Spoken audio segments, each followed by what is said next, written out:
Con đẹp nhìn con đéo không gây la phun đốc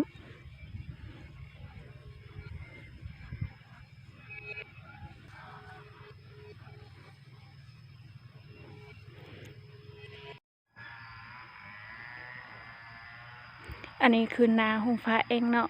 ทุกคนมันนี่ตอนนี้มาจะเลี้ยงควายมาฮอดเดือนแล้วมันกลับมาอยู่นานแล้ว